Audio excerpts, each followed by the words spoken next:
अस्सलामु अलैकुम। Welcome to my channel. इस वीडियो में हम एक नहायत ही अहम मौजू पर बात करेंगे जिसका नाम है नेशनल लाइसेंसिंग एग्ज़ाम यानी एनएलई, जिसके ख़िलाफ़ पूरे मुल्क में इस टाइम यंग डॉक्टर्स एसोसिएशन और मेडिकल स्टूडेंट्स सरापाए एहतजाज हैं। तो इस वीडियो में हम जानने की कोशिश करेंगे कि ये एनएलई है क्या और इससे यंग डॉक्टर्स एसोसिएशन और मेडिकल स्टूडेंट्स को क्या मसाइल दरपेश हैं। तो इसके लिए हम डॉक्टर शेरोज़ गोरसी जो कि फ़ाइनल ईयर मेडिकल स्टूडेंट हैं और YDA Azad Kashmir students representative है, उनसे जानने की कोशिश करेंगे कि ये नेशनल लाइसेंसिंग एग्ज़ाम है क्या और इससे स्टूडेंट्स और यंग डॉक्टर्स को क्या मसाइल दरपेश हैं। जी शेरोज़। बिस्मिल्लाहिर्रहमानिर्रहीम। सबसे पहले तो आपका बहुत शुक्रिया कि आपने एक बेहतरीन मौजू इंतख़ाब किया, क्योंकि हमारी बहुत सी कम्युनिटी को एनएलई के बारे में पता ही नहीं है। लिहाजा ये सबसे पहले तो इस आवाम के साथ साथ हमें अपने मेडिकल की कम्युनिटी को जो है उनको भी आगाही देनी बहुत ज़्यादा ज़रूरी है। तो मैं आपको बताता चलूँ कि ये एनएलई एक नेशनल लाइसेंसिंग एग्ज़ाम के नाम से मुतारफ़ कराया गया है। ये इम्तिहान पहले भी मौजूद था। पाकिस्तान से जितने भी जो बच्चे फ़ॉरेन मतलब चाइना या रशिया से एमबीबीएस करके आते थे, जब वो वापस पाकिस्तान में आते थे तो उन्हें प्रैक्टिस करने के लिए ये इम्तिहान देना होता था। ठीक है, ये इम्तिहान पहले से मौजूद है, इसमें कोई नई बात नहीं है।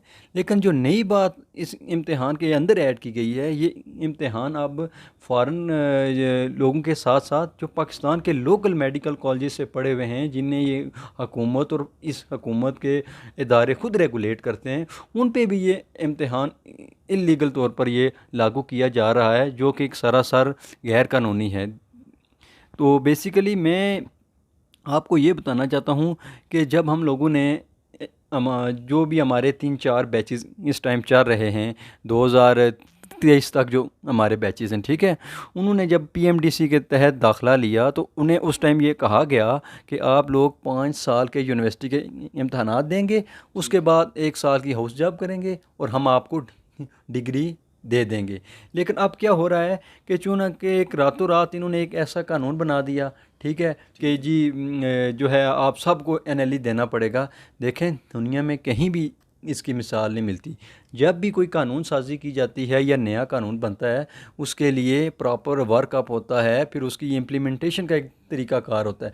हम आपने देखा होगा कि हमारे जो भाई और जो बहनें पूरे पाकिस्तान भर में एहतजाज कर रहे हैं इसके ख़िलाफ़। हमारा सिर्फ एक ही मकसद है कि इसकी जो रिट्रोस्पेक्टिव इम्प्लीमेंटेशन है, यानी ये जो कानून आपने बना लिया, ठीक है बना लिया, इसकी इम्प्लीमेंटेशन भी इस कानून के तहत इनरोल होने वाले लोगों पे ही होनी चाहिए ना। हमारा बेसिक पॉइंट ही यही है। बेसिक सवाल ये है कि मैं गवर्नमेंट से ये पूछना चाहता हूँ कि अगर आप वाकई एनएलई एग्ज़ाम लेना चाहते हैं तो हमें भी चांस शॉर्टेज दी जाए ना, कि क्या हमें इसके बाद जो है सरकारी नौकरी दी जाएगी, क्या हमें इसके बाद स्पेशलाइजेशन की जो दी जाएगी। तो लिहाजा इन तमाम सवालात के जवाब में इन लोगों के पास सिर्फ़ एक ही जवाब है और वो है ना।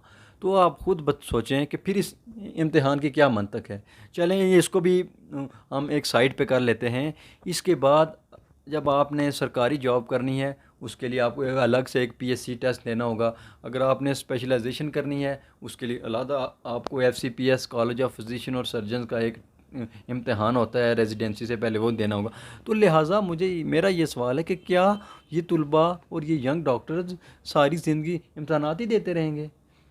तो आपने हमें ये तो बता दिया कि नेशनल लाइसेंसिंग एग्ज़ाम है क्या। अभी आपने जैसे कहा कि बाकी मुल्कों में भी ये एग्ज़ाम लिया जाता है और बाकी मुल्कों में जब ये एग्ज़ाम लिया जाता है तो वहाँ पर तो उधर के जो मेडिकल स्टूडेंट्स हैं जब वो ग्रेजुएट होते हैं तो उनको तो कोई मसला नहीं है। तो पाकिस्तान में ही लोगों को, जो डॉक्टर्स हैं, उनको क्यों मसला है। और दूसरा क्वेश्चन ये है कि जैसा मैंने सुना है कि ये लोग जो पीएमसी के इंतज़ामिया वो ये कह रहे हैं कि ये हमने एक फ़िल्ट्रेशन लगाई है ताकि हम अच्छे डॉक्टर्स को पिक कर सकें। तो बात तो उनकी भी ठीक है, तो इस बारे में आप क्या कहना चाहेंगे। देखें, सबसे पहले मैं आता हूँ आपके पहले सवाल की तरफ, ठीक है।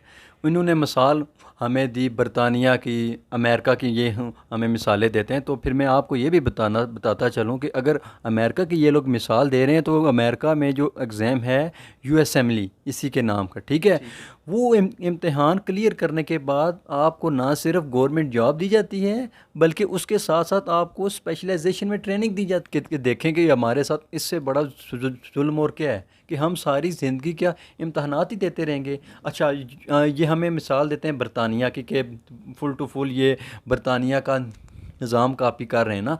तो फिर आप सुने यूकेएमएलई जो पहले सिर्फ फॉरेन एशिया और साउथ एशिया और जो भी इंग्लैंड से बाहर से जो स्टूडेंट्स जाते थे उनके लिए होता था, जिसका नाम था प्लेब।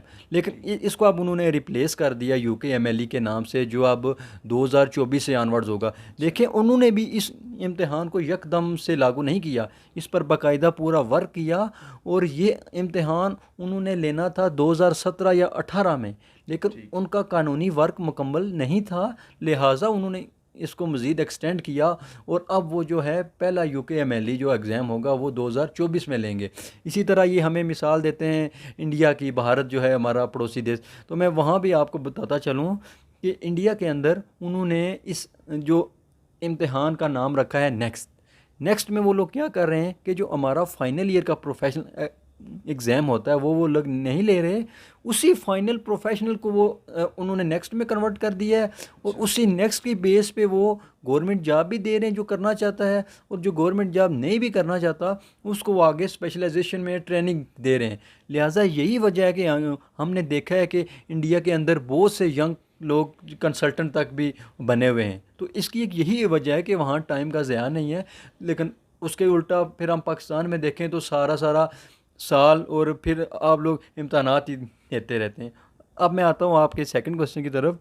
तो आपने कहा कि ये लोग फ़िल्ट्रेशन प्लांट लगाना चाह रहे हैं कि जी फ़िल्टर करना चाहते हैं, इतने स्टूडेंट्स आ रहे हैं। तो खुदारा ये गवर्नमेंट की नाकुस पॉलिसी है ना, इसमें बेचारे स्टूडेंट्स की क्या गलती है?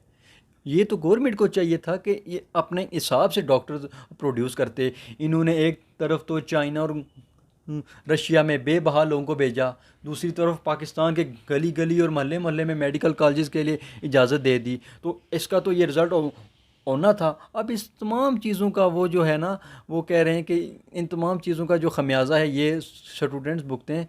तो हम बिल्कुल भी इन चीज़ों का खमियाजा नहीं भुगतने वाले, ये हम क्लियरली उन्हें पहले भी बता चुके हैं और अब भी बता देना।